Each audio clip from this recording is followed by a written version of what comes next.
Avez-vous déjà pensé à quitter l'éducation nationale tout en continuant d'accompagner des élèves dans leur scolarité?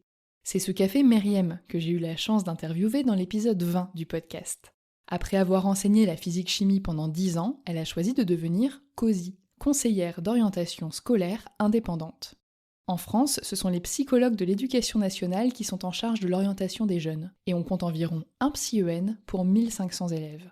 Face à ce constat alarmant et à une demande grandissante, Meriem a créé une formation clé en main pour transmettre ses connaissances et ses outils à celles et ceux qui, comme elle, souhaiteraient devenir COSI. Elle a également fondé l'association des COSI en juillet 2024 pour développer la visibilité de ce métier d'indépendant auprès des institutions, des médias et des familles.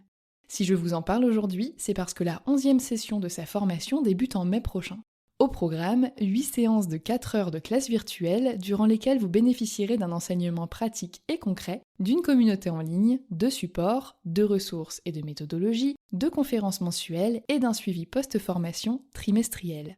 Pour faciliter votre organisation, Meriem a mis en place 3 groupes de 12 personnes maximum, 2 en semaine, 1 le dimanche. À vous de choisir celui qui s'intégrera le mieux à votre quotidien.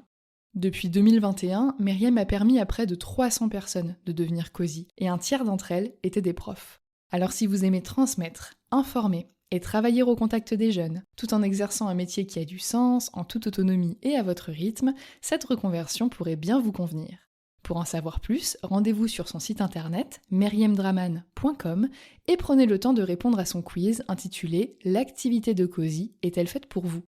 Cette formation, certifiée Calliope, offre des possibilités de financement via France Travail, le FIFPL et les OPCO. Et si vous n'entrez pas dans ces cases, vous pouvez toujours obtenir 5% de réduction sur votre inscription en donnant à Meriem le code partenaire du podcast AJP5. Et maintenant, place à l'épisode.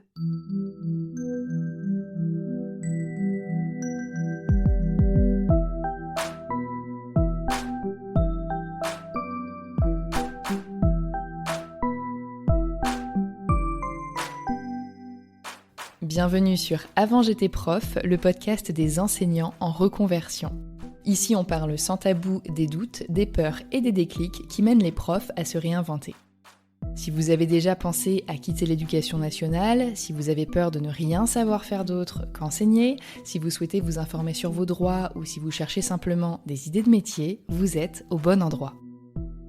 Chaque mercredi, je publie des témoignages de profs reconvertis, des parcours d'enseignants en reconversion et des conseils concrets pour vous aider à construire la suite de votre carrière. Je m'appelle Florence, avant j'étais prof et j'espère que grâce à cet épisode, vous pourrez bientôt en dire autant. Amélie, je te souhaite la bienvenue sur le podcast pour la 2e fois. Merci, avec plaisir. La première fois, c'était, on en reparlait en 2022 pour une série que j'avais créée sur le cumul d'activités. J'avais fait un épisode un peu théorique pour les gens qui se posaient des questions sur le cumul, ce qui arrive régulièrement. Et puis, j'avais invité 8 enseignants, je crois, 8 ou 9, 8 il me semble, à partager leur expérience de cumul. Et toi, en l'occurrence, en 2022, alors je crois que t'étais en dispo et surtout t'étais très très très enceinte. Mais avant ça, t'avais une phase de cumul d'activités entre ton métier d'enseignante et celui d'illustratrice. Pour ceux et celles qui n'étaient pas là en 2022 quand l'épisode est sorti, est-ce que tu veux bien te présenter pour commencer ? Oui, bien sûr. Alors, je m'appelle Amélie, donc j'ai presque 40 ans et pendant 15 ans, j'ai été enseignante, professeure des écoles.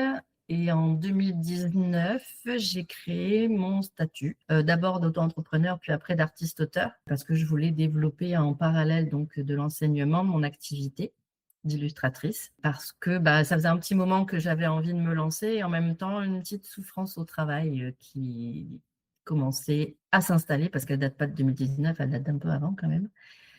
Et j'ai fait donc le choix, après petit à petit, de cumuler mes 2 activités à temps partiel pour pouvoir poursuivre et approfondir cette activité-là, parce que j'avais pris une année de dispo, mais dispo, c'est pas de salaire, hein, donc ça pique un peu. Donc je m'étais dit, le meilleur des compromis, c'est de garder la sécurité, puis en même temps, c'est quand même un métier qui me plaisait.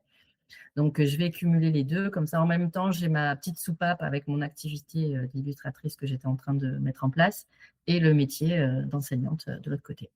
C'est ça. Et je me souviens, sur le moment où tu étais en dispo, je me souviens que tu m'avais dit qu'en fait, la dispo, c'était vraiment une trop grosse coupure par rapport au fait qu'en fait t'aimais enseigner et que t'appréciais le contact avec les enfants, mais que le temps partiel, ce qui était compliqué, parce que t'avais demandé un 50%, puis t'avais eu un 75%, et en fait, une seule journée par semaine, je me souviens de ce que tu m'avais dit et qui m'a été beaucoup dit par d'autres personnes qui ont été en cumul, c'est que c'est pas assez pour développer une autre activité, parce qu'il y a la partie, le cœur de métier, hein. Toi c'était du coup l'illustration, mais il y avait toute la partie où tu parlais des recherches d'éditeurs, même, je sais pas, sa compta, des choses comme ça, des marchés, hein, qu'importe le métier au final, c'est aussi à prendre en compte et tout ne passe pas sur une journée, sachant que enseignant c'est un métier où on ramène aussi un peu de travail à la maison, donc ça a tendance à grignoter, donc ouais. Exactement, ouais, ouais, j'avais cette journée-là qui, des fois presque, pas je culpabilisais, mais presque, tu vois, de réussir à enfin de réussir, oui, à me poser et à ne vouer cette journée qu'à ma seconde activité et des fois, j'étais trop stressée par, le métier d'enseignant, la classe et cetera et ça grignotait ma journée du jeudi. C'était le jeudi pour moi. Mais effectivement, j'avais demandé un mi-temps, il y avait eu un couac, administratif. Au bout d'un moment, j'ai laissé tomber. Je dis: «Bon, allez, c'est pas grave».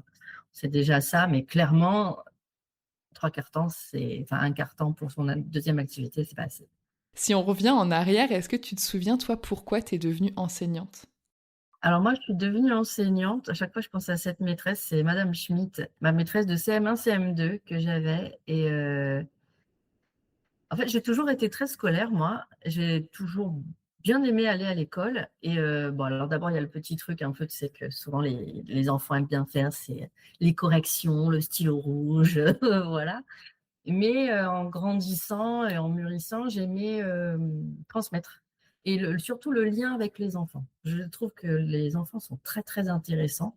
Ils sont entre guillemets «nature peinture». Alors des fois, elle nous dépeint, mais je trouve ça très intéressant, vraiment et à la fois, voilà, cette maîtresse, sa manière d'enseigner, sa personnalité, en fait, m'a donné envie, que j'ai retrouvée d'ailleurs après par hasard en tant que conseillère pédagogue qui était venue me visiter en tant que stagiaire. Ça a été, c'était énorme et voilà, cette volonté après, plus tard, du coup, qui est venue un peu plus sur le tard, de transmettre et d'être avec, de travailler avec les enfants.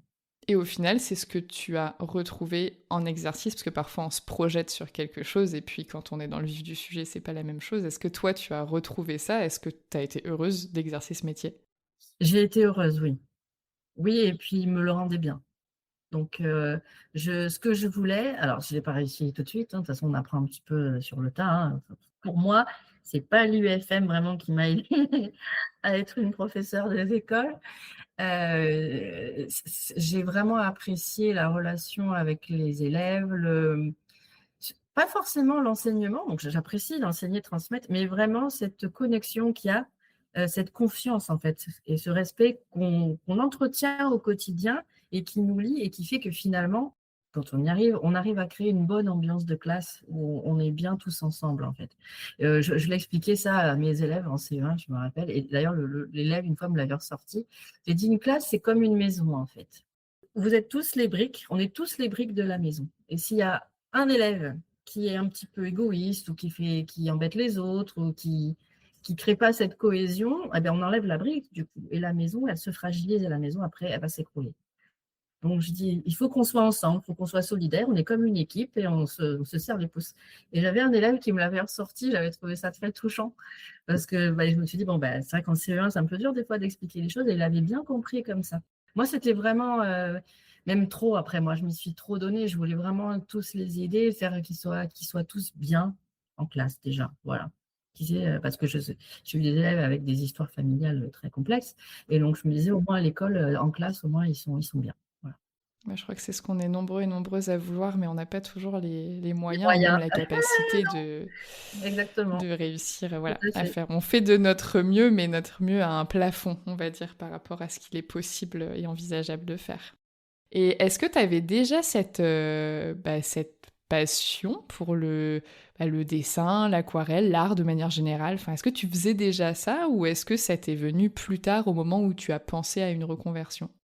Ah, j'ai toujours dessiné depuis toute petite. Moi, le dessin, voilà, ça a toujours été dans «ma vie» entre guillemets. Dès qu'il y avait un anniversaire, un truc, tout ça, moi, c'était des cartes avec des dessins, enfin, voilà, j'ai toujours dessiné et puis petit à petit, je faisais mes petites BD. À un moment, j'avais songé, hein, d'ailleurs, à aller dans une école de BD dans le secondaire, hein. Et puis manque de confiance en moi, pas forcément appui d'un des parents, donc j'ai laissé tomber. Travailler dans l'art, hein, souvent on dit: «Non mais c'est pas sûr, c'est trop dangereux», donc on veut privilégier la sécurité, bon. Donc je n'ai pas pu me tourner vers ce que je voulais au départ et puis j'ai commencé à me faire des petites BD pour moi et puis, j'avais créé comment j'avais fait ça? Prof Extra, PE Prof Extra. J'avais fait des petites BD d'anecdotes, sur le métier et plus ça avançait et plus j'avais envie, de me lancer vraiment, boostée par mes sœurs d'ailleurs et l'aquarelle en fait, elle est venue un peu par hasard en 2018 ou en 2017. C'est ma petite sœur, bon on est un peu tous des artistes en fait, j'ai 4 sœurs et on est toutes, un p soit musique, soit dessin, soit photo, on est toutes, un peu là-dedans et elle m'a dit: «Mais toi, je te verrais bien à l'aquarelle» et j'ai testé et puis j'ai aimé et puis au départ, j'utilisais beaucoup d'eau, je faisais des choses très claires, je me mettais pas trop dans de risques, tu vois? Pas trop en danger et puis en fait, de semaine en semaine, d'année en année, j'ai développé et puis je me suis éclatée, je me suis dit: «Bah, c'est vraiment ça que je veux faire, quoi». Est-ce que tu as eu la peur, enfin, du coup, quand tu t'es posé la question de la reconversion, il y a eu, voilà, le faire petit à petit avec le temps partiel, le faire, pendant un temps avec la dispo et puis, bah, là, plus récemment et c'est pour ça que je te réinvite aujourd'hui, c'est que tu as sauté le pas, tu as Mmh. obtenu ta rupture conventionnelle. Est-ce que tu as présenté ce projet-là à l'éducation nationale ou est-ce que tu as vendu autre chose qui fait moins peur, justement? Alors, c'est ce projet-là plus autre chose. Parce que je me alors c'était vraiment un sentiment ambivalent parce que la dernière année où j'étais en classe, c'était très, très compliqué psychologiquement parce que j'avais quand même, l'envie d'y aller, mais en même temps je souffrais. C'était vraiment une souffrance, hein, pour moi à la fin, le travail et je me sentais, prisonnière en fait de ça. Parce qu'en fait l'illustration, tu n'en vis pas totalement et j'étais bloquée parce que je me suis dit: «Eh beh, il faut que je trouve quelque chose à côté de stable pour pouvoir, partir» et en fait en parallèle, je travaillais de temps en temps avec Pass Éducation. Ça faisait quelques années que, au moment où j'ai créé mon activité, je me suis dit: «Bah, tiens», il y avait un onglet, recrutement, je ne sais plus, sur la page et je me dis: «Bah, j'y vais». Donc j'avais proposé mes illustrations et puis je m'étais dit: «Bah, tiens, j'avais créé des petits supports aussi dans la classe, je vais leur proposer» et en fait, petit à petit, donc j'ai commencé par leur proposer des illus. Ils me donnaient un texte de lecture et puis après, j'ai commencé à faire des supports pour les CP, puis après j'ai commencé à être sur des projets un peu plus construits, sur des vidéos, sur des séquences et je travaillais avec Gaëlle qui est ma doublette maintenant et je lui parle, de mon mal-être un petit peu, parce qu'elle aussi était enseignante et je lui dis: «Bah, là, c'est compliqué, je j'y arrive plus, j'aimerais», j'ai dû me mettre en arrêt, hein, à ce moment-là. J'ai dit: «Non», je sentais qu'il fallait m'arrêter et elle me dit: «Non, mais ça tombe enfin, franchement, contacte», donc c'est Karine, celle qui s'occupe d'un petit peu des ressources humaines, on dira. Elle me dit: «Contacte-la, elle aime bien ce que tu fais. Moi, je suis sûre qu'elle peut te prendre sur du long terme et tout, nani nana» et donc je me souviens où j'étais exactement quand je l'ai appelée et puis elle me dit: «Ah mais oui, mais moi, c'est bon, je te prends» et puis en général, on essaye de vous payer, au mois avec un salaire qui est à peu près celui d'enseignant pour pas que ce soit trop compliqué pour vous et tout. Ah, j'ai raccroché, j'ai dit à mon mari: «Ça voilà, ça y est, je suis libérée, quoi» et c'est à partir de là que je suis partie dans la démarche de demander une rupture, conventionnelle. Voilà, je suis pas partie «dans le vide» entre guillemets. J'étais pas dans le vide non plus parce que j'avais quand même quelques commandes Oui. d'élus, mais c'est un travail de fourmi, c'est long, c'est voilà, c'est des fois il y a des mois où il y a rien, il y a des mois où il y a du rush et je pouvais pas partir comme ça, c'est pas possible. Trop entre guillemets. Oui, c'est pas assez stable. Donc quand je suis arrivée pour ma rupture conventionnelle, j'avais tout mon projet, qui était prêt. Ah ouais, je trouve ça trop chouette parce qu'il y a à la fois, bah, le fait d'avoir testé, donc on disait, en temps partiel, sur la dispo, revenir en classe et puis finalement oser candidater et puis ça passe et puis finalement être soutenu par ton entourage pour oser demander plus et puis ça passe et je trouve que c'est certes, si on prend la chronologie, ben, c'est long, ça a duré plusieurs années, mais en fait, c'est plein de petites étapes qui font que tu arrives là où tu es aujourd'hui et je suis trop contente pour toi, quoi. Parce que Merci je me beaucoup. souviens, le premier échange qu'on a eu il y a 4 ans, je me souviens que tu me parlais déjà de souffrance au travail. Mmh. Et te Ouais. voir là trop contente de me raconter ça et de savoir que, bah, là, tout a l'air d'aller bien et que c'est aussi un travail mérité et c'est du temps, c'est de l'investissement, c'est de la réflexion, c'est des doutes et ce moment où tu sens que le dernier blocage, il saute et que tu as peut-être la solution, il fait trop du bien. Donc Ah oui, oui, oui. Ah forcément, je oui. suis très, très heureuse pour toi, là. Merci. Et du coup, t'es partie, donc c'était en 2024, j'imagine 1er septembre, la rupture Exactement. conventionnelle.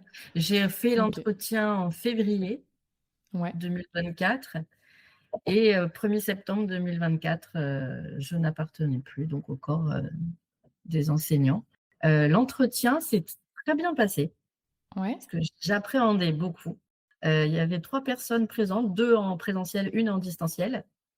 Donc c'était dans les locaux de l'inspection académique, de là où je suis et alors ce qui m'a fait sourire, c'est que quand je suis arrivée, donc ils m'ont fait m'installer, mais ils avaient déjà posé des feuilles sur le bureau et puis des trucs qui étaient stabilotés. Alors je suis un peu curieuse et je regarde et là je vois, il y avait écrit: «Proposez-lui un congé longue maladie». Je fais: «Waouh, c'est ce qu'il me Oh.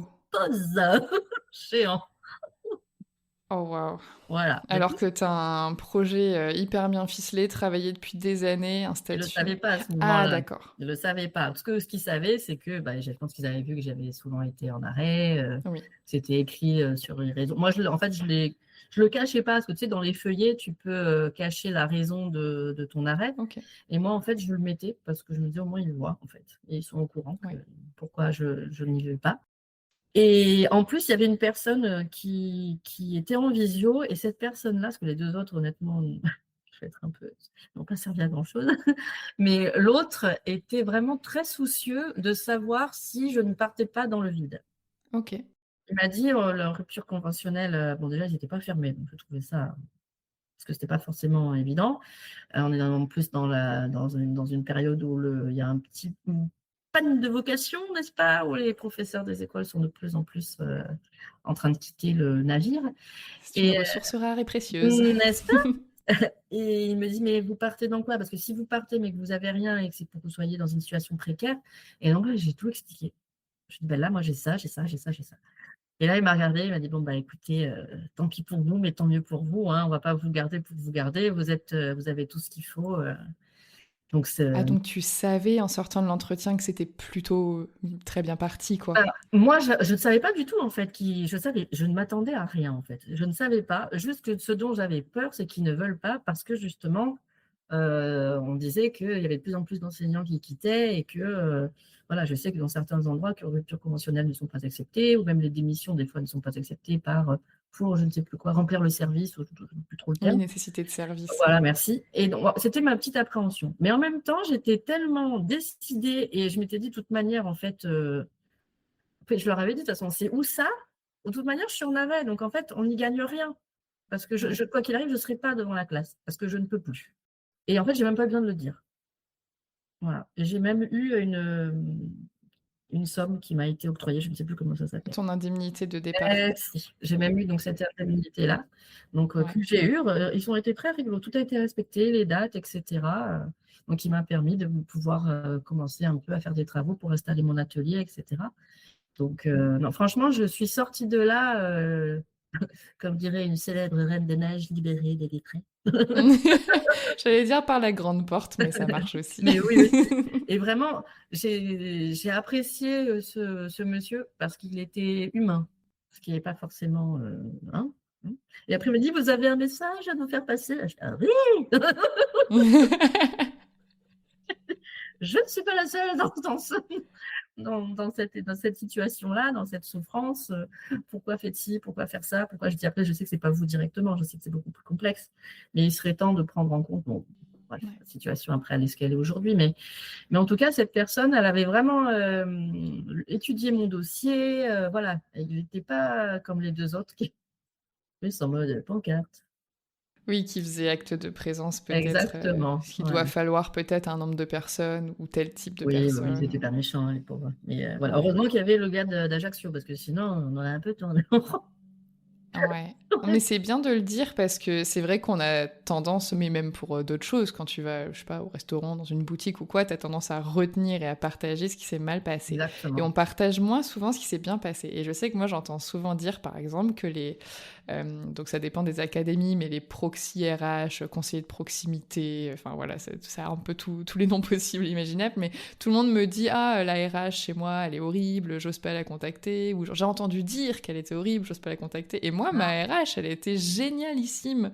Je le crie sur tous les toits parce qu'en fait, il y en a plein des gens bien. Même à Pôle emploi, j'ai eu un premier conseiller, mais c'était une catastrophe. Il m'a désinscrite devant mon regard ébahi. J'étais là, what? Ah ouais. Mais j'en ai eu une deuxième qui m'a réinscrite et qui a été superbe et qui savait comment ça fonctionnait, le fait justement de partir quand t'es fonctionnaire, qui s'était renseigné, qui avait ouvert mes droits, Enfin, il y avait un vrai suivi. Donc des personnes bien et des personnes moins bien ou plus ou moins investies, on va dire, il y en a dans tous les corps de métier, même en dehors du travail. Exactement. Mais du coup, c'est qu'il y en a aussi des biens dans l'éducation nationale et c'est important de l'avoir en tête et d'avoir un peu d'espoir parce que sinon, on a vraiment peur de faire certaines démarches, voire on ne les fait pas parce qu'on se dit que ça va mal se passer, alors que parfois ça se passe bien. Exactement. Pas tout le temps, mais Bon. tant qu'on tente pas, en fait, on peut pas savoir. Donc, Exactement. Et puis, quitte à finalement, si on a peur, donc on se prépare à quelque chose de négatif. Donc, quoi qu'il arrive, on va dire on est prêt. Et si ça se passe bien, tant mieux, quoi.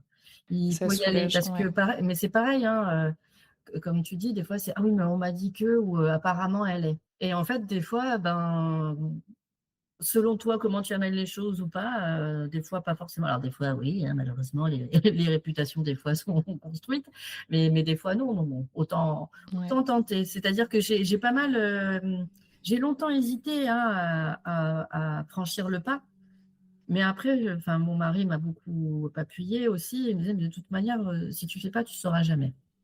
Oui, c'est vrai. Donc, Et après, ça te tourne en boucle de est-ce que j'aurais dû? J'aurais dû. exactement. Oui, mais en même temps, si.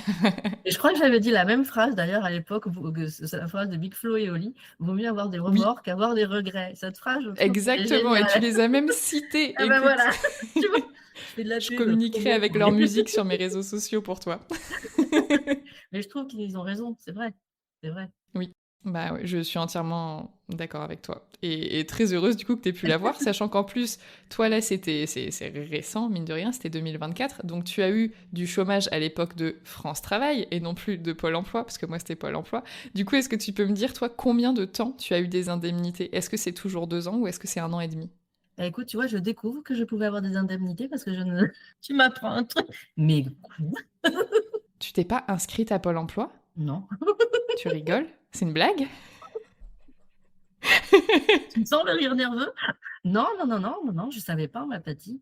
Je sais pas, enfin, on m'a pas dit. C'est moi aussi, j'aurais dû me renseigner, mais non, pas du tout. Alors, je sais pas si du coup l'info va t'être utile. Dans mon cas personnel, l'éducation nationale avait vraiment traîné à me donner mes états de service. Tu leur as demandé, en partant, ils t'ont donné tes états de service. C'est un papier qui dit un peu tous les postes que tu as eus au fil des années. Non, je me le note tout de suite. Voilà, donc avec tes états de service, je sais pas à quel point ça peut être rétroactif, donc je Ouais, on va vends voir. pas la Bon, peau c'est de pas l'ours, grave, hein. mais moi, il me l'avait donné avec des mois et des mois de retard. J'étais inscrite à Pôle emploi depuis je sais plus combien de mois, mais ça se comptait en mois. C'était en février. Et puis, il m'avait donné mes états de service après moult relances fin juin. Et Pôle emploi avait complété mon dossier avec, et c'était rétroactif. Donc les 4 mois que je D'accord, n'avais pas touchés, ok. je les ai touchés à ce moment-là. Sachant que moi, c'était pas dans le cadre d'une rupture conventionnelle, c'est d'une démission. Ça s'appelait encore Pôle emploi. Et du coup, j'avais des indemnités pendant 2 ans qui, dans mon cas, étaient au plancher, puisque je ne pensais pas que j'en aurais, donc j'ai pas réfléchi, mais j'ai d'abord été un peu en dispo. Et du coup, c'était calculé sur mes derniers mois qui, fatalement, il y avait des mois à 0. Donc c'était assez bas, quoi. Mais alors toi, comme tu t'es pas inscrite du tout, je sais pas si c'est envisageable, mais j'ai envie de te dire que t'as rien à perdre à tenter Tester, ta hein. chance, t'inscrire, Ouais. aller voir un conseiller, une conseillère, lui expliquer la situation et lui demander s'il y aurait pas quelque chose à faire. Parce que En fait, tu sais normalement, quoi? Je suis en train de me dire, je me demande si en fait, je me suis pas dit, vu que j'ai du travail, je dois pas pouvoir en bénéficier. Parce que maintenant, en t'en eh parlant, ça me ben, parle un peu. Mais c'est t'es moi en, par défaut qui me suis auto-censurée. t'es en statut artiste-auteur ou t'as une micro-entreprise ou autre chose? J'ai les deux. J'ai le statut auto-entrepreneur et artiste-auteur. On peut cumuler les deux. En plus, t'avais ton statut de... Je parle pour la micro-entreprise parce que je connais pas beaucoup le statut d'artiste-auteur, on va pas se le cacher, mais micro-entreprise, moi j'avais créé la mienne avant de démissionner, donc de m'inscrire à Pôle emploi, ce qui fait que... Je sais plus comment ça s'appelait du chômage cumulé, à voir si ça existe encore, mais en gros, il ne considérait pas mon activité entrepreneuriale dans le calcul. Donc il me donnait tout le chômage qu'il me devait par rapport à la perte de mon emploi d'enseignante, mais mon activité entrepreneuriale, elle était complètement décorrélée. Donc je touchais, je crois que c'était, je sais plus, c'était 930 ou 980 € tous les mois avec Pôle emploi. Que je fasse 0 € de chiffre d'affaires ou 2000 € de chiffre d'affaires, je touchais toujours la même chose parce que mon entreprise avait été créée avant. Quand tu as ensuite un emploi après, ça se passe pas comme ça. Si tu as par exemple 1500 € de chômage et qu'avec ton activité, tu en gagnes, je sais pas, 1003, et ben le chômage va t'en verser juste 200 pour que Bien. ça arrive Complète, au plafond. d'accord. Donc moi, je te dirais bien, après cette interview, d'aller prendre un petit Oui, rendez-vous à oui, France Travail et poser la question. Parce qu'il y a peut-être un monde où ils vont dire, bah ma cocotte, vous êtes un petit peu en retard. Mais il y a aussi peut-être un monde où ils vont vous dire, mais enfin, vous auriez dû venir plus tôt, c'est rétroactif, ne vous inquiétez pas. En vrai, j'en sais rien du tout. ouais, ouais, Mais ouais. du coup, trop curieuse que tu me dises comment ça va se passer. Qui ne tente rien à rien. Oh, c'est ça. Merci. Voilà, de rien. Tu me fais mourir de rire. Et en fait, je pense que c'est parce que tu avais déjà une activité et que ça se passait bien que tu n'avais pas ce besoin, tu n'étais pas à 0 € et tu avais un projet. Donc, tu n'as pas ce besoin d'avoir 1 an et demi, 2 ans C'est ça, ouais. d'assuré, de filet de sécurité. Bah, tu leur auras pas coûté cher à l'EN parce qu'en plus, dans le cadre d'une rupture conventionnelle, c'est l'éducation nationale qui paye ton chômage. Et c'est pour ça qu'ils veulent être sûrs que tu as un projet béton derrière parce que sinon, ils vont te le payer pendant longtemps. C'est pour ça qu'ils étaient contents. Bah, Je toi, comprends bien. t'as pas demandé. Donc, et il te faudra sûrement, enfin, prends d'abord ton rendez-vous Ouais, avec ouais, ouais, France ouais. Travail, tu verras, mais il te Bah, faudra sûrement tes états de service. C'est ouais. bizarre qu'ils te les aient pas donnés. Non. Mais moi, j'avais dû les réclamer à un moment, donc Ok. voilà, Parce c'était que le j'avoue petit que point des fois, en plus, administratif. quand tu as l'URSSAF qui te prélève, hein? Oui. C'est Oui, ça parce qu'il aussi. y a des choses, bah toi, comme ton entreprise est déjà créée, tout ça, toutes les aides à la création d'entreprise, etc., de toute façon, tu ne les as pas puisque c'est déjà fait. Et moi, je les avais pas eues parce que j'étais encore en dispo quand j'ai créé mon entreprise, donc toutes les aides, je pouvais pas les avoir. Mais là, je sais pas, tu demanderas, écoute, je laisse ce passage au montage, je ne coupe pas parce que je me dis que ça peut aider quelqu'un et si on peut avoir la Exactement. réponse après, tout le monde Tout sera à fait. preneur. Exactement. Du coup, dans le concret, dans ton activité sans chômage, qu'est-ce que tu fais concrètement, sachant que j'ai vu sur ton site aussi que tu te qualifiais d'illustre autrice. Donc je me dis Exactement. qu'il y a plein de petites choses qui se sont sûrement rajoutées au fil de ces 4 dernières années. Donc dis-moi tout ce que tu fais. Je sais pas si t'as des... J'imagine que non, t'as pas de journée qui se ressemble, ça doit dépendre des projets, mais en quoi consiste l'émission qui t'incombe? Alors, effectivement, j'ai fait un petit cumul de illustratrice et autrice. Parce que du coup, voilà, je fais les deux. Donc, il y a effectivement Pass Éducation, où je travaille à 3/4 temps, on va dire, où je fais des séquences pédagogiques, des vidéos pédagogiques, je crée des histoires aussi selon les thèmes, etc. Donc, j'ai voilà, des petites missions aussi des fois qui se rajoutent. Donc là, je travaille en équipe. Maintenant, j'ai pris de la responsabilité. Je forme aussi des nouvelles, parce que pour le moment, je n'ai que des filles, pour leur montrer comment faire des vidéos, comment faire certaines séquences, etc. Donc ça, c'est le côté Pass Éducation. Après, donc, illustratrice, donc un petit peu en illustration jeunesse. Là, c'est un peu ma, on va dire déception, mais c'est très dur de percer, d'avancer dedans. Donc, mais je ne perds pas courage. Voilà. J'ai quand même eu quelques contrats. Hein. J'ai quand même voilà, illustré quelques bouquins jeunesse. Et puis, vu que j'aime beaucoup écrire aussi, j'ai eu plusieurs histoires que j'ai écrites, dont une que j'ai peaufinée et bien avec parce que j'aime bien l'humour, ça s'entend pas. J'aime beaucoup la relation intergénérationnelle entre les enfants et les personnes âgées et un peu le policier. Et donc j'ai fait un roman policier pour les enfants que j'ai envoyé du coup. J'ai envoyé mon manuscrit aux maisons d'édition donc ça par contre, hein, pareil pour l'illustration, c'est un peu un petit travail de fourmi justement dont j'avais parlé je crois, où en fait tu vérifies leur catalogue si soit ton style graphique correspond, soit ton thème, ton roman, le style de ton roman peut correspondre. Et j'ai les éditions Accès qui, enfin non, on dit Access, mais on dit mais non, c'est Accès comme l'accès. Ah pardon. Moi, j'ai toujours dit Access. Mais tout le monde dit Access. Je ne sais pas pourquoi tout le monde dit Access. Et qui m'ont envoyé un message, un premier mail en me disant votre manuscrit a attiré favorablement notre attention. Il va passer en comité de lecture. Hein. Trop bien. Et puis ça a été accepté. En plus, je suis tombée pile au moment où en fait, ça fait 5 ans qu'ils ont créé la collection jeunesse, parce qu'à la base, hein, ils font du scolaire, pédagogique. Et ils voulaient ouvrir une collection, polar roman jeunesse. Donc ça tombait bien et en plus, voilà, le texte leur a plu et c'est parti. Donc ça a 2 ans de travail sur la relecture, sur les corrections de texte, des allers-retours, le choix de l'illustratrice, parce ils ont une charte graphique qui je correspondais pas pour ce projet-là à leur style, donc on a choisi quelqu'un. Les allers-retours pour les croquis, les dernières, voilà, voilà. Et donc il est sorti en octobre 2025. Oh, mais j'ai même pas vu. Attends, il s'appelle comment? Je vais regarder en Il direct. s'appelle Mémé Harley a disparu. Oh, Harley comme les Harley Davidson. Bah ouais, parce que j'aime bien les personnages. Oh, trop bien! Ah ben, je le mettrai en description de l'épisode. Ah oui, il n'y a qu'un seul S à Access. Dans ma tête, il y en avait deux. Bah ouais, bah écoute, C'est tu pour vois. ça que je disais Access. Ah ouais, enquête policière, dès 8 ans. Oh, trop bien! Voilà. Et puis, J'aurais adoré le lire quand j'étais enfant. il y a même la voix sonore, enfin la voix sonore, la version sonore. Et c'est moi qui l'ai faite. Je suis montée, j'ai proposé en fait Access, j'ai dit: «Je raconte déjà des choses pour les enfants, je fais des voix pour des vidéos et cetera. Est-ce que vous êtes d'accord pour que?»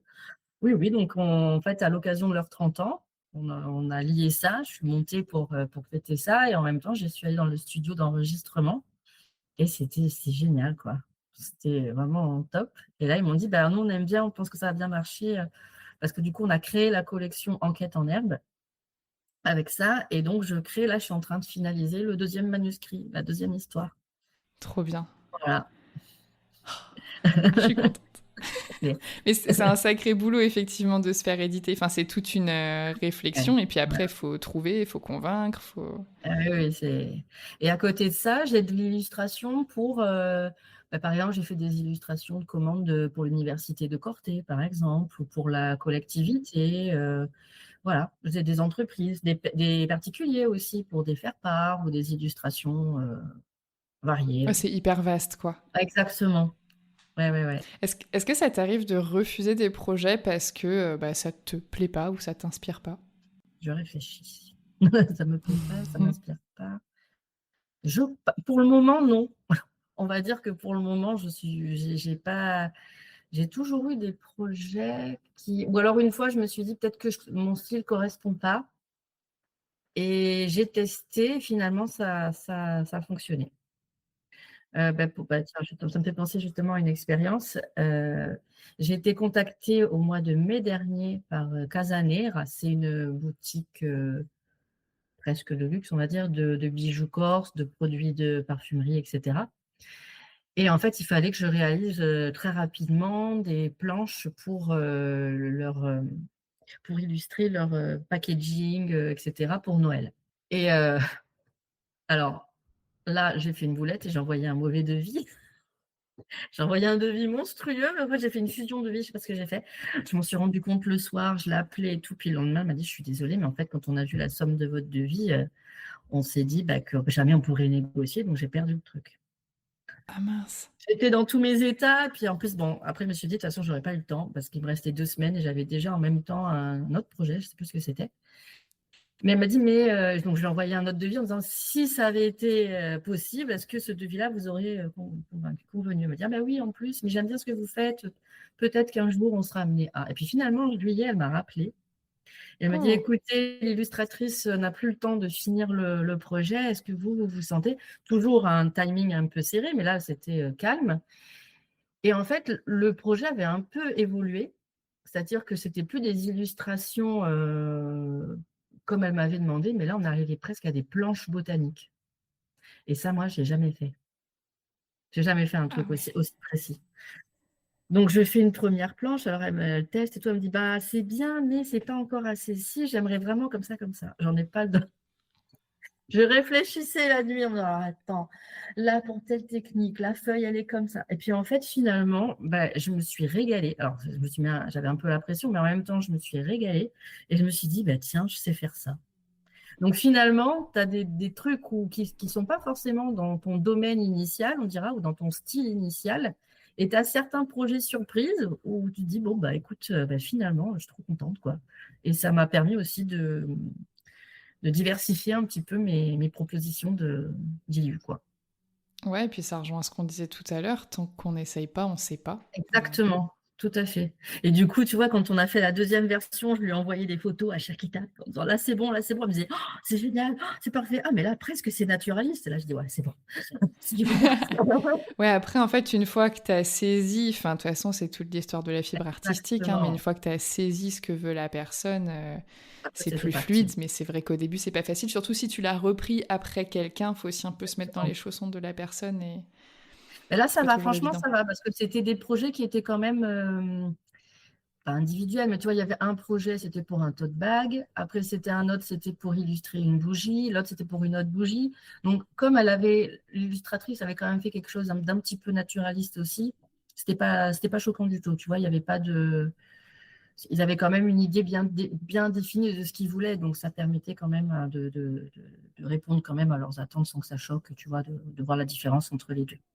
Pour quelle activité est-ce que tu as le statut d'auto-entrepreneur et pour quelle activité tu as le statut d'artiste-auteur? Alors, artiste-auteur, c'est donc production d'œuvres de l'esprit, production.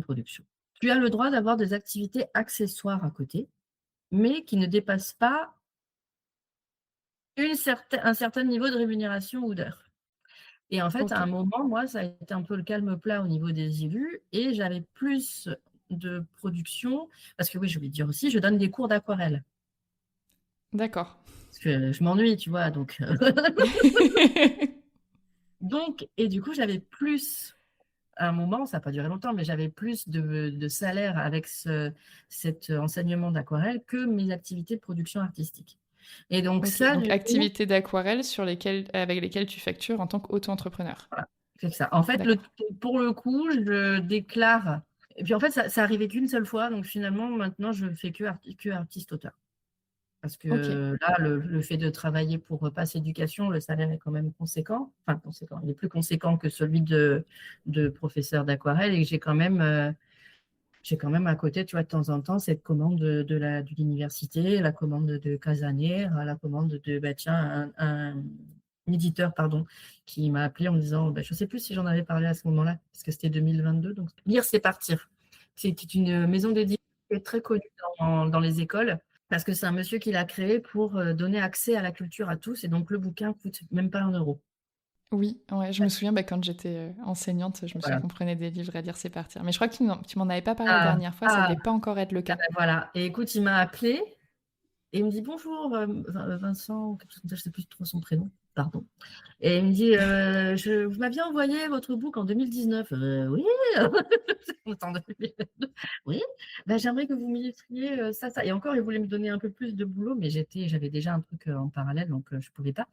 Mais voilà, des fois, tu as des bonnes surprises comme ça aussi. Mais souvent, tu as des éditeurs qui disent, «On on vous répond pas tout de suite parce qu'on garde les portfolios qui nous intéressent et quand un projet correspond à votre style, on vous contacte». Donc ça peut être dans 1 semaine comme dans 2 ans, en fait. Oui, d'où l'intérêt de démarcher quand même assez régulièrement pour Tout avoir à un peu fait, une base tournante au fil voilà. des années, quoi. En général, je fais, 2 fois par an parce que mon style évolue aussi, je nourris aussi, tu vois? Le fait pareil Casaner à mon book, beh, sur mon site internet, il évolue aussi, tu vois?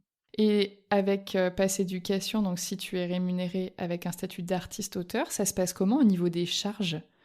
Ou enfin, d'un point de vue pratique, en fait? Parce que tu sais, quand tu es auto-entrepreneur, tu factures ton client te paye idéalement et ensuite, il y a une part autour de 25 qui part à l'URSSAF, quoi, Mmh. pour les cotisations, les charges et cetera et le reste, bah, tu fais ce que tu veux, tu le laisses sur ton compte d'entreprise ou tu te le verses, bref, voilà, tu pas d'autres trucs. Mais en tant qu'artiste-auteur, est-ce que tu as aussi des charges à payer ou pas? Est-ce que c'est différent? Enfin, est-ce que vous avez une plateforme comme moi je déclare bah, sur le site du portail auto-entrepreneur de l'URSSAF, mais enfin, je sais pas comment ça fonctionne en fait.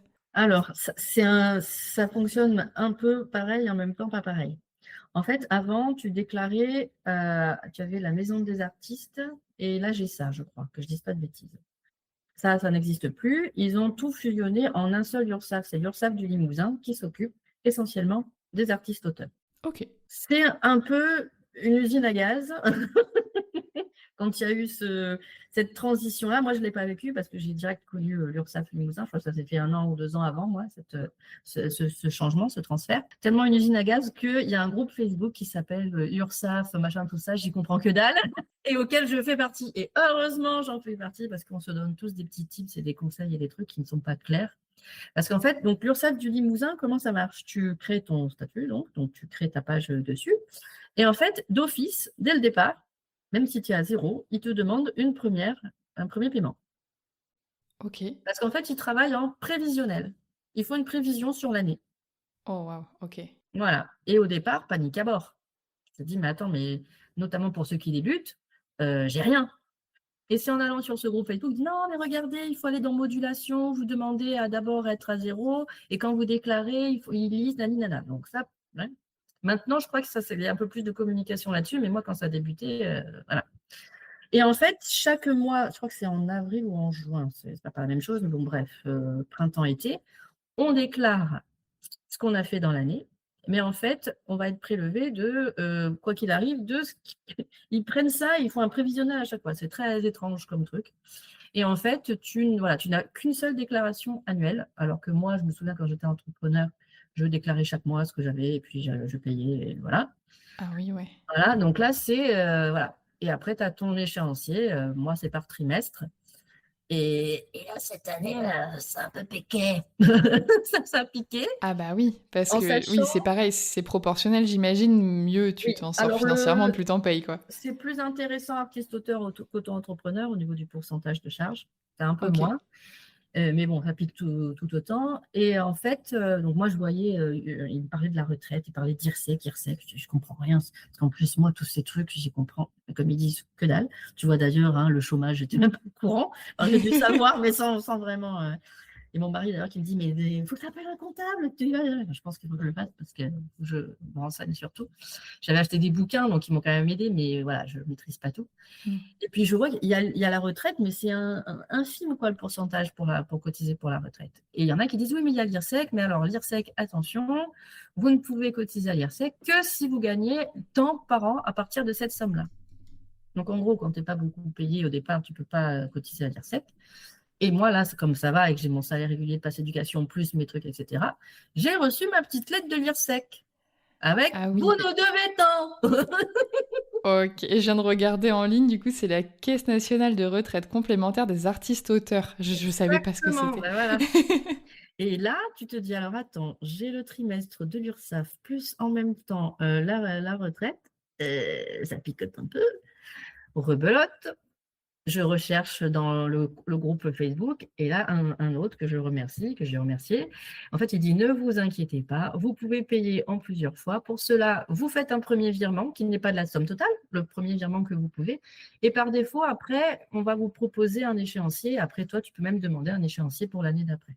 Ok. Mais en soi, quand tu reçois ta lettre, t'as expliqué ça.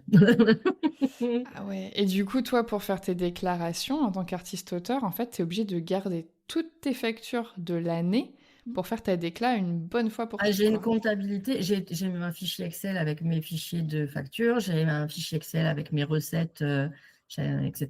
Oui, oui, il faut bien Ah ouais, tenir ses bah factures. je suis bien contente de pouvoir faire ça tous les mois parce que déjà, quand j'arrive au bout du mois, je me dis, oh, il y avait qui déjà ce mois-ci? Ah oui, non, c'est clair. Là, il faut, J'aime pas ça. ouais, ouais, il faut pas en zapper. Bon, après, je gagne pas des milliers et des cents, mais il y en a des fois qui se font quand même contrôler, on ne sait jamais, hein. Ah bah oui, bah, c'est ma prochaine question. Est-ce que tu sais à peu près combien d'heures tu travailles par semaine ou par mois? Souvent on imagine par semaine. Et à peu près combien tu gagnes en lissant? Parce que je sais bien que c'est pas pareil. Et est-ce que c'est plus ou moins confortable que quand tu étais enseignante? C'est moins. Enfin, Ok. c'est moins. Enfin oui. C'est moins si je lisse.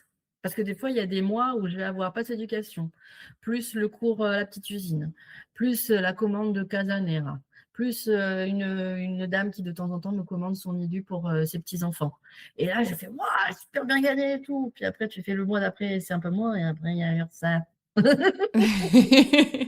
C'est Donc, pour ça que je demande lycée, parce que je le vois bien sur mes revenus aussi, ça peut aller du simple à x10. voilà, c'est ça. Mais avec l'URSSAF, je ne suis pas autant, je pense pas. Je suis moins quand même. Je suis OK. moins. Après au niveau de, j'ai quand même des journées types parce que enfin, à peu près. On va dire que je me suis réservé une journée et quelques heures pour mes activités d'ILU, de manuscrits, voilà, tout ce qu'il y a à côté. Et quand j'ai par contre une commande d'édition, jeunesse par exemple, je vais m'organiser différemment dans le mois pour pouvoir vraiment bosser à fond, l'illustration et après Pass Éducation, je vais bosser, un dimanche un peu plus ou un samedi ou tu vois? Et comme ça, j'arrive quand même à être dans les clous au niveau de mes horaires. Les horaires, en fait, ça a été un peu compliqué à un moment parce que j'ai mon mari qui a dû partir 2 ans travailler sur le continent, parce que je suis en Corse et donc il revenait un week-end sur 2 ou sur 3 et donc la semaine, j'étais toute seule et donc c'est moi qui gère, j'ai 3 enfants, donc c'est moi qui gère les récupérations, les activités et cetera. Donc là, ça a été un peu chaud patate, mais il est revenu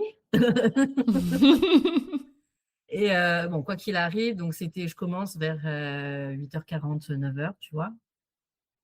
Ça c'est pas bien, du mal à faire une vraie pause entre midi et 2 parce que je suis tellement des fois dans mes projets et cetera Ouais, que donc là, petit à petit, là, je me fais une bonne hygiène de vie parce que bon, j'ai fait un burn-out avant, c'est pas pour en faire un deuxième, c'est hein? l'idée. Voilà, et je termine, vers 17h pour aller récupérer les piou-piou, 17h30 grand max maintenant et selon si des fois il y a des choses, avec des deadlines un peu plus près ou quoi, je vais, rajouter un petit peu le soir ou, un samedi, mais c'est rare ça, c'est rare. OK. Oui, globalement, tu arrives quand même à avoir un équilibre Oui, pro-perso qui oui, te oui. convient. Et tu vois, ce qui change vraiment par rapport au métier que j'avais avant, donc de professeur des écoles, c'est que quand je coupe, je coupe. C'est-à-dire que le week-end, je ne pense absolument pas ou si j'y pense au travail, ça ne me stresse pas. Ça va être, l'ILU: «Ah bah tiens, faut pas que j'oublie de faire ci», parce que c'est arrivé, tu vois? Mais je suis vraiment avec ma famille, je suis vraiment avec les enfants, on est dans Ouais. le jardin, on est dans le jardin.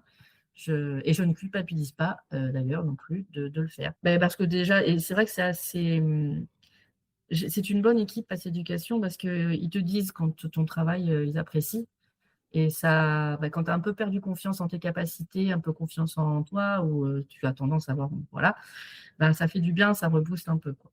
Et c'est marrant parce que quand on a enregistré la dernière fois, donc il y a 4 ans, je sais pas si je te l'avais dit, mais je pense qu'à cette période-là, moi, j'étais rédactrice web, SEO pour Pass Éducation. Ah bon? Ah oui, ouais. D'accord! J'écrivais des articles pour eux et on était plusieurs, enseignantes, dans une équipe, reconverties, je sais pas, entre 6 et 10 personnes à peu près par mois et Ouais. on écrivait un certain nombre d'articles, par mois sur des thématiques, je sais pas, des trucs en mathématiques en CM2 ou expliquer, le programme de français de CE1 à des parents, donc avec des mots simples ou, des activités ludiques pour enfants de, 3 ans. Il y avait plein, plein, plein, plein de thématiques possibles Trop et donc bien. en fonction de nos emplois du temps, puis, de la rémunération, des préférences de chacun, on se positionnait sur, un certain nombre d'articles et en vrai, c'était pas désagréable à faire. C'était des choses, assez courtes et c'est vrai que je pouvais me baser sur mon expérience précédente Mmh. pour mettre en place ma nouvelle activité. C'est quand même improbable. C'est Donc marrant. je trouve ça cool et c'était marrant parce que quand tu m'en avais parlé, je m'étais dit: «Mais c'est dingue ça!»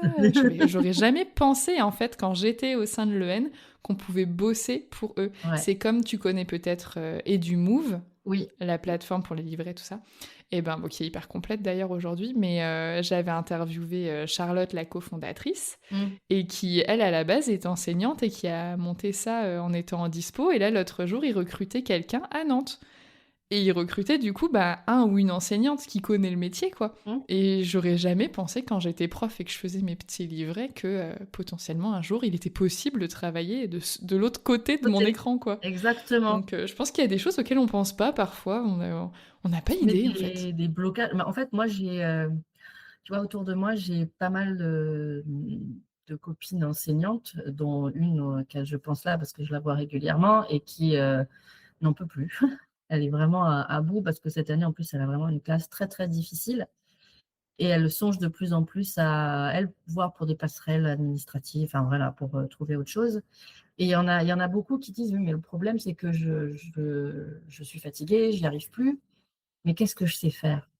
Je sais rien faire d'autre».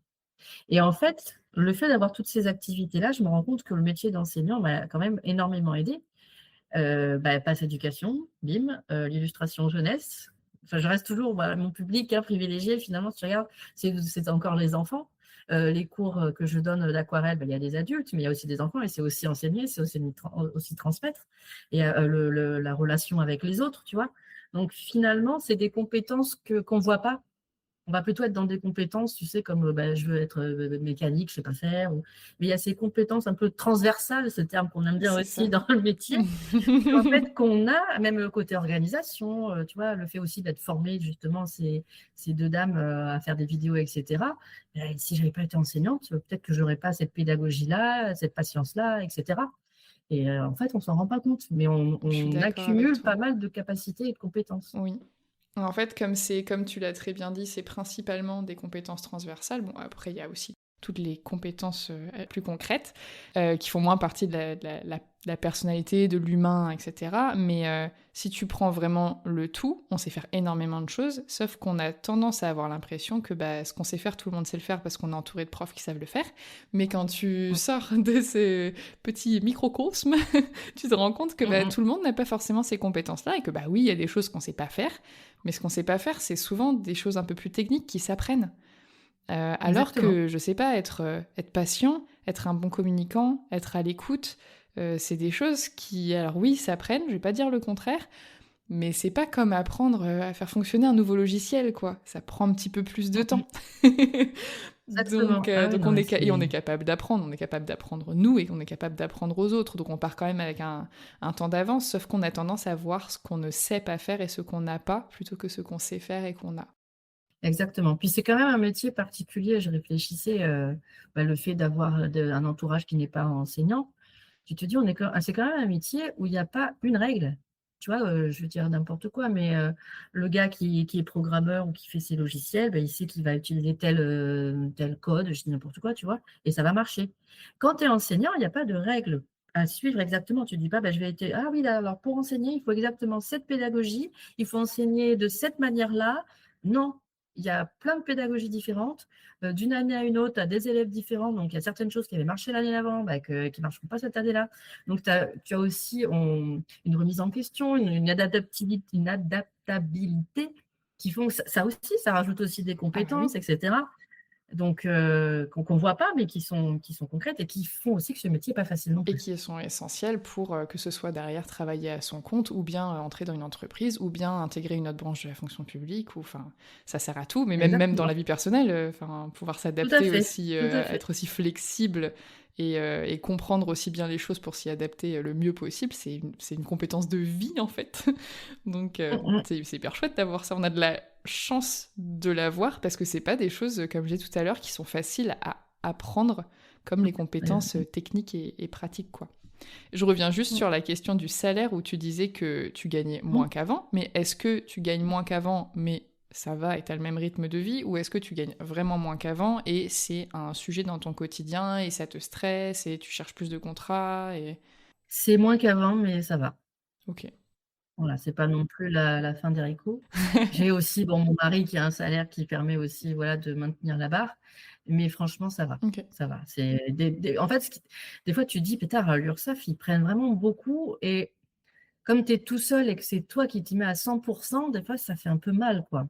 En fait, je pense qu'il y a des gens qui disent qu'on a l'impression que c'est beaucoup parce que on le voit, on le déclare, on le touche puis on le reverse, alors que pour les salariés, il y a aussi des parts de charges comme ça qui partent, mais on les voit pas vraiment, enfin à moins d'aller scruter, mais je sais pas si on doit en avoir aussi, j'imagine en tant que fonctionnaire, j'ai jamais scruté mon bulletin de paie à Oui. l'époque, mais il y avait des trucs, il y avait des mots, des lettres que je connaissais pas bien et qui effectivement à la fin, le brut et le net, il y avait quand même une différence, tu vois. Même si c'est moindre, je trouve, dans la fonction publique, dans le privé, je crois que la différence brut-net est plus importante. Mais c'est pas, Mmh. c'est pas comme si on le touchait et qu'ensuite on le reprenait. Je pense que c'est un peu ça qui est dur parfois avec le côté C'est tout URSAF. à fait ça. Oui, ouais, tout à fait ça, exactement, Ouais. exactement.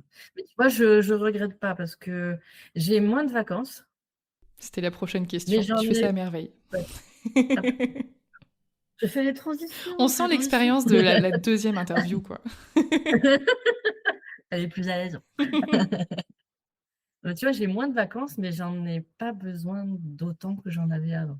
Parce que, Après, tu as fait quand même du bien, je vais pas non plus, Oui. hein, tu es quand même contente d'avoir des vacances, mais je ne ressens pas le besoin d'avoir des vacances autant qu'avant. Avant, vraiment, je me rappelle, je comptais les semaines, quoi. Mmh mh. C'était la le décompte, plus que 3, plus que 2, plus que et c'est là où je me suis commencé à me dire: «Non mais attends, tu es même plus dans le moment présent à être dans ta classe, tu es en train d'être déjà dans tes vacances parce que tu en peux plus, Oui, bah, quoi». tu que ça se termine, en fait, quoi.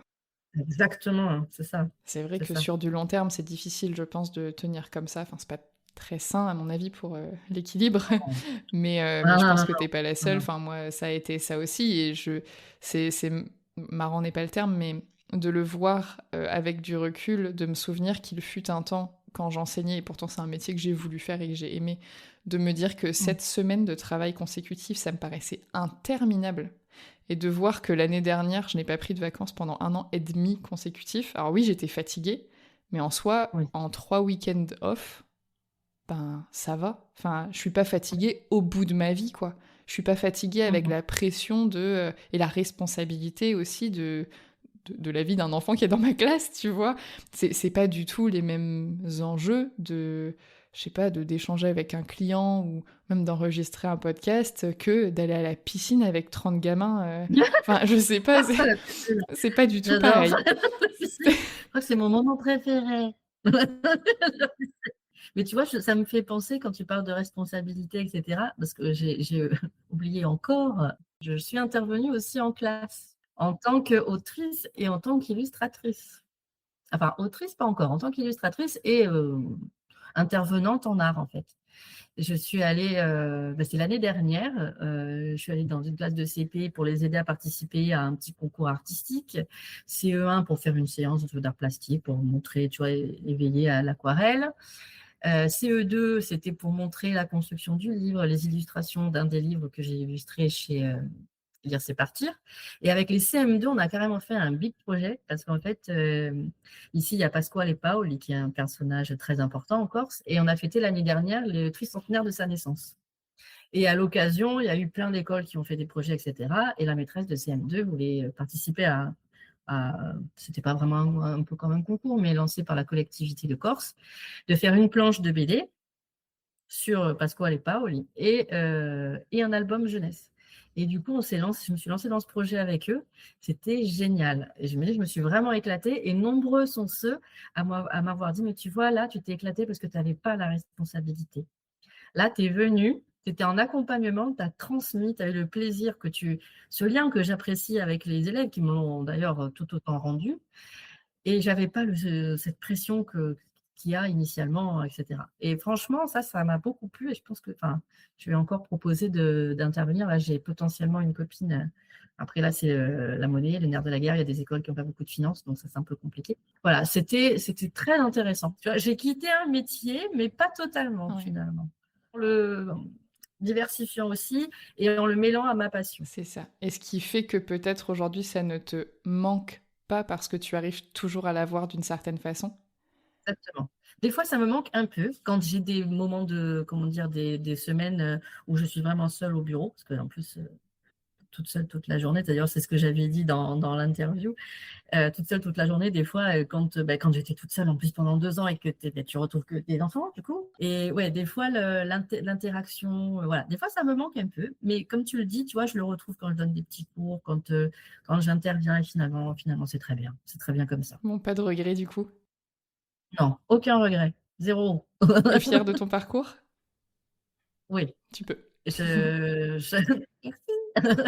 J'ai du mal à me le dire parce que je sais pas, mais oui, c'est vrai. C'est vrai, je suis vraiment très, très contente. Je vois des fois des collègues qui me regardent dans ce alors je dis collègues, mais c'est des anciennes collègues maintenant, mais en me disant, «Oh là là, mais ça, c'est parce que toi, tu savais faire des trucs». Bon, c'est pour ça qu'à chaque fois, je leur dis: «Mais gratouillez, cherchez, cherchez».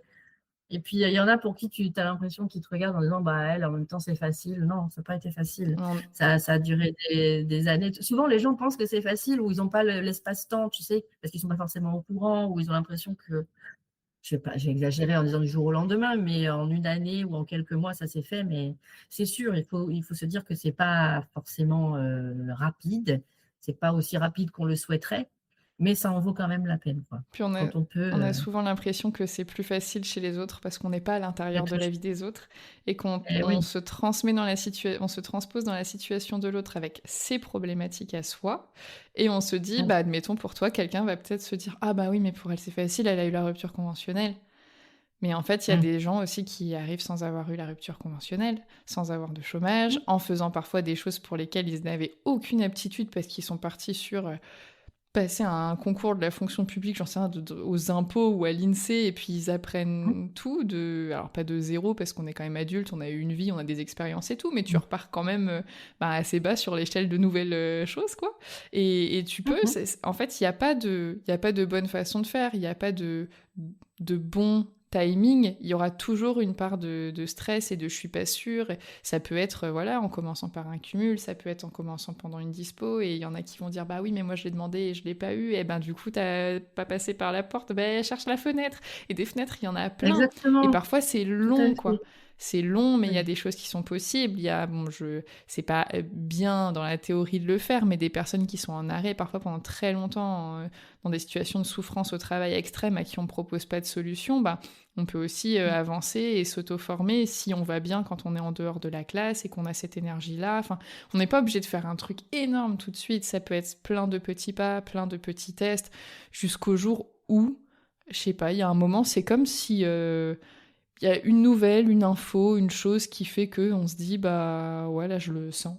Mais c'est parce qu'on a Mmh. douté pendant longtemps et qu'on s'est posé beaucoup de questions qu'il y a un moment, on arrive à un stade où on a répondu à quasiment toutes les questions, mais il y aura toujours une part, d'inconnu et d'incertitude, surtout si on se lance, ben, à son compte, que ce soit en tant qu'artiste-auteur, en tant qu'entrepreneur, tu sais jamais de quoi le mois prochain sera fait. Mais c'est aussi ça, ça fait partie du métier, c'est aussi la beauté de Exactement. voilà, ça c'est la balance, on va dire, avec la liberté qui va avec. C'est ça, exactement. Tu peux pas avoir que des avantages non plus, quoi qu'il arrive, voilà. Moi, je sais qu'à un moment, c'est ça qui m'a fait un peu douter en me disant: «Est-ce que j'arriverai à être mon propre» entre guillemets, c'est ça, «mon propre Ouais. patron?» Et c'est ça qui a fait que finalement j'ai un peu repris mais j'avais repris là pour le coup à mi-temps et en tant que remplaçante, tu vois? Pour vraiment me mettre encore plus Mmh. de distance, tu vois? Mais vraiment, j'ai vraiment vécu ces dernières années comme si j'étais en prison, tu vois? C'est horrible, hein, vraiment comme si j'étais en prison et quand, je me suis retrouvée le dernier jour de classe, je m'en souviens encore, j'étais au milieu de la classe parce qu'en plus j'avais eu, une maman, je lui dis: «Votre enfant m'a frappée, il a frappé ses camarades». Elle me regarde, elle rigole et elle s'en va. Et là, je suis rentrée dans la classe et j'ai dit: «Mais qu'est-ce que je fais là?» J'en ai marre en fait. Ça peut se Et là, ça comprendre. a été vraiment, le déclic du parce qu'il y a eu quelques petits trucs avant, tu vois? Mais, tu sais, ça monte, ça monte, ça monte, ça monte, ça monte, ça monte, ça monte, ça descend, puis ça monte et à un moment, ça peut plus monter, quoi. Et là, je me suis dit: «Non, mais là, il faut vraiment que j'arrête parce que je sens que c'est plus possible». Mmh. Et c'est quelques semaines après où j'ai eu cet appel avec, Pass Éducation où, ça y est, parce que là, vraiment, je voyais pas. Je disais à mon mari: «Je comment je vais faire? Je peux pas. Rupture conventionnelle financièrement, je peux pas, c'est pas assez sûr que comment je vais faire?» Et donc oui, il y a des moments très difficiles, il y a des moments de doute, mais il faut y aller. Il faut y aller, faut pas lâcher, prendre l'aide tant qu'on peut la trouver. Il faut oser aller voir les gens, téléphoner, se déplacer. Moi, avant, j'étais très, très, très timide et puis en fait, maintenant, tu vois, le truc que j'aurais pas fait il y a 5 ans, tu vois, là, je suis en train d'envoyer ma nouvelle version de book et sur certains sites, c'est pas clair. Souvent, on parle des manuscrits pour les auteurs, mais les illustrateurs, des fois, c'est pas écrit comment ils peuvent envoyer leur book. Et ben, j'ai appelé la maison d'édition. Mais le truc qu'avant, mais jamais j'aurais fait, tu vois? J'aurais eu trop peur. Là, je dis: «Bah non, j'appelle, je demande, puis on verra bien, quoi». Ah, on gagne aussi après en expérience et en En confiance avec assurance, le temps, en enfin, ouais, assurance, c'est exact, sûr, c'est sûr. tout à fait. On verra bien. Ça, c'est un truc maintenant, ça m'a beaucoup aidé aussi, c'est la méditation de pleine conscience, le «on verra bien», quoi. De Ouais. toute façon, il y a des accepter qu'il y a des choses que je peux pas contrôler, il y a forcément de l'imprévu dans la vie. Alors des fois de l'imprévu dont on se passerait bien, des fois des choses Ah bah positives. oui, dans les 2 sens, hein. Exactement, même quand ça se passe pas bien, quoi qu'il arrive, tu le vis pas bien, mais le fait d'accepter que ça peut arriver, c'est quand même plus enfin, plus facile, c'est pas forcément le bon mot, mais Oui, voilà, disons que on tu es verra prêt, bien. quoi. Je verrai bien. Ouais. Voilà, Mais je verrai je bien. trouve ça chouette parce que moi, quasiment tous les gens avec qui j'échange, et moi la première, ça m'a pris environ 4 ans entre le moment où je me suis dit, bon, va peut-être falloir faire un truc, et le moment où je suis vraiment partie, il s'est passé 4 ans, qui m'ont paru à la Mmh. fois interminables et à la fois, quand je le prends avec recul, pas si long à l'échelle d'une vie, sachant qu'il y a quand même eu des Mmh. beaux moments dans ces 4 ans-là, mais la plupart des gens avec lesquels j'échange, c'est pareil en fait, ça prend...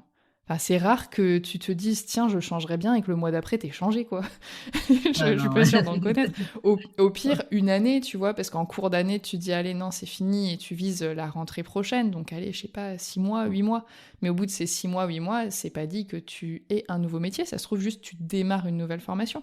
Donc en fait, après, il Mmh. reste quand même du temps, et je pense qu'on voit beaucoup la partie visible de la reconversion des gens, le moment où on commence vraiment à en parler à voix haute, on va dire, mais il y a eu des années de questionnement derrière, et souvent, c'est entre 2 et 5 ans, et enfin, s'il y a des gens qui écoutent et qui trouvent qu'ils sont lents parce que ça fait 1 an et demi, ou 2 ans, ou 3 ans, bah, en fait, ils sont pas lents, ils sont juste comme tout le monde. C'est Enfin, normal, dans le cheminement. voilà, Ouais, quoi. ouais, exactement. C'est long, Ça me c'est un gros et changement. d'ailleurs, j'ai c'est les collègues qui m'en parlent, je leur conseille ta page. À chaque fois, je dis: «Mais allez sur Avant j'étais prof, vous allez voir des réponses». Merci. «Oui, oui, oui, oui, non mais oui». Et oui, bah, bien sûr. Mais toute démarche est compliquée à faire quand tu es au début de ta réflexion, parce que tu as l'impression qu'il y a pas d'issue, donc à quoi ça sert de chercher? Parce que de toute façon, tu y arriveras pas. En vrai, c'est... Ça rejoint cette peur de l'inconnu, Ben hein. oui, Tu es dans même si c'est quelque chose, même si c'est quelque chose qui te fait souffrir, ce qui est des fois, tu sais, un peu surprenant avec des familles où c'est un peu compliqué, où les gens ils disent: «Mais pourquoi il reste?» Et c'est parce que c'est la seule chose qu'il a connue. oui. Donc c'est quelque chose qu'il connaît, ça le rassure malgré tout et quand il faut faire le grand saut, bah, ça fait peur. Ben, c'est ça. Mais il faut y C'est aller, pas le il faut y même, aller. type d'inconfort, en fait. Parfois, on dit, Exactement. qu'on reste, enfin, qu'on est plus confortable dans notre zone d'inconfort, mais c'est pas qu'on y est bien, c'est juste que, imagine si c'est pire ailleurs. Parce que imagine si après t'es toujours pas confortable, mais qu'en plus t'as perdu le peu de sécurité ou de stabilité que t'avais. Enfin, c'est pas facile. C'est juste, voilà, faut le dire. De toute façon, j'ai jamais dit que c'était facile. C'était dur pour Ah moi, c'était non, c'est dur pas pour toi, facile, c'est hein. dur pour tout le monde. La vie n'est pas un long fleuve tranquille. Oh, que c'est beau. Bon, bah écoute, ça va être le moment pour toi de compléter la célèbre phrase: avant j'étais prof, aujourd'hui je suis. Avant j'étais prof et aujourd'hui je suis illustratrice et je ne regrette rien. Ouais, c'est bien le plus important, j'ai envie de te dire. En tout cas, merci beaucoup Amélie d'avoir accepté de revenir une deuxième fois. Je suis vraiment Avec très grand très plaisir. très contente pour toi, parce que d'avoir suivi le début et de me souvenir que bah, tu étais déjà en souffrance au travail, mais tu savais déjà ce que tu voulais faire et tu avais déjà testé plusieurs fois et c'était pas évident à mettre en place. Et de voir que bah là, ça y est, ça a pris juste le temps qu'il fallait que ça prenne, et voilà, c'est bien réel et je suis très heureuse pour toi. Donc merci d'être venue partager ça une seconde fois, et je te souhaite le meilleur. Merci beaucoup, merci pour tout ce que tu fais, pour tous les profs, pour ce que tu fais pour toi. C'est vraiment un super plaisir de suivre, vraiment, moi j'aime bien Merci. aussi, et un plaisir de partager. Puis si ça peut aider des collègues et des futurs anciens collègues, eh ben, autant que je serve à quelque chose.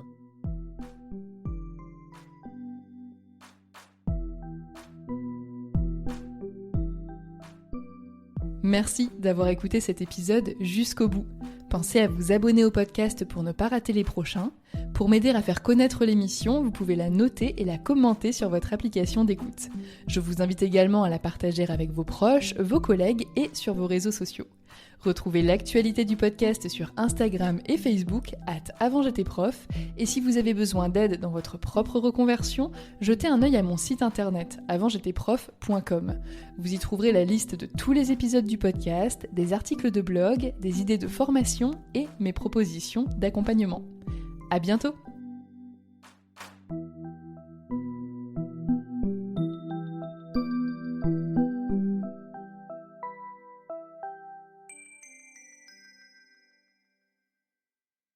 Avez-vous déjà pensé à quitter l'éducation nationale tout en continuant d'accompagner des élèves dans leur scolarité?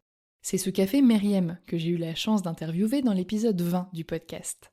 Après avoir enseigné la physique-chimie pendant 10 ans, elle a choisi de devenir COSI, conseillère d'orientation scolaire indépendante. En France, ce sont les psychologues de l'éducation nationale qui sont en charge de l'orientation des jeunes, et on compte environ un psy-EN pour 1500 élèves. Face à ce constat alarmant et à une demande grandissante, Myriam a créé une formation clé en main pour transmettre ses connaissances et ses outils à celles et ceux qui, comme elle, souhaiteraient devenir cosy. Elle a également fondé l'association des cosy en juillet 2024 pour développer la visibilité de ce métier d'indépendant auprès des institutions, des médias et des familles. Si je vous en parle aujourd'hui, c'est parce que la 11e session de sa formation débute en mai prochain. Au programme, 8 séances de 4 heures de classe virtuelle durant lesquelles vous bénéficierez d'un enseignement pratique et concret, d'une communauté en ligne, de supports, de ressources et de méthodologies, de conférences mensuelles et d'un suivi post-formation trimestriel. Pour faciliter votre organisation, Myriam a mis en place 3 groupes de 12 personnes maximum, 2 en semaine, 1 le dimanche. À vous de choisir celui qui s'intégrera le mieux à votre quotidien. Depuis 2021, Myriam a permis à près de 300 personnes de devenir cosy, et un tiers d'entre elles étaient des profs. Alors si vous aimez transmettre, informer et travailler au contact des jeunes, tout en exerçant un métier qui a du sens, en toute autonomie et à votre rythme, cette reconversion pourrait bien vous convenir. Pour en savoir plus, rendez-vous sur son site internet myriamdraman.com et prenez le temps de répondre à son quiz intitulé « L'activité de cosy est-elle faite pour vous ?» Cette formation, certifiée Calliope, offre des possibilités de financement via France Travail, le FIFPL et les OPCO. Et si vous n'entrez pas dans ces cases, vous pouvez toujours obtenir 5% de réduction sur votre inscription en donnant à Myriam le code partenaire du podcast AJP5. Ah, et si vous ne savez pas quoi écouter après cet épisode, Myriam a créé un podcast entier sur le sujet. Il s'appelle Les Cosy Causes et vous le trouverez sur toutes les plateformes d'écoute. Et petit instant autopromo, c'est ma formation qu'elle a suivie pour créer son podcast. Vous m'en direz des nouvelles.